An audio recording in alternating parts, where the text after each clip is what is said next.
বাংলাদেশি তরুণদের মধ্যে ব্যাপকভাবে ছড়িয়ে পড়ছে এইডসের সংক্রমণ।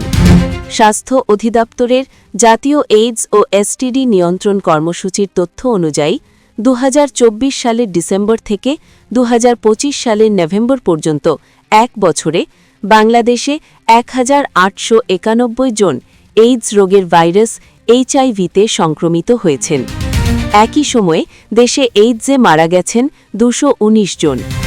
2025 সালে নতুন শনাক্ত এইচআইভি আক্রান্ত ব্যক্তিদের মধ্যে 42% অবিবাহিত তরুণ-তরুণী।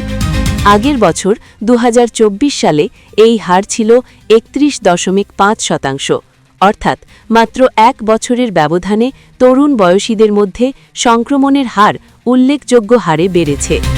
জনস্বাস্থ্যবিদ, চিকিৎসক ও বিশেষজ্ঞরা বলছেন, কৌতূহল বা যৌনতা নিয়ে ভ্রান্ত ধারণা, অসচেতনতা, সুরক্ষা সামগ্রী সম্পর্কে ধারণা না থাকা ইত্যাদি কারণে তরুণদের মধ্যে এইচআইভির সংক্রমণ বাড়ছে।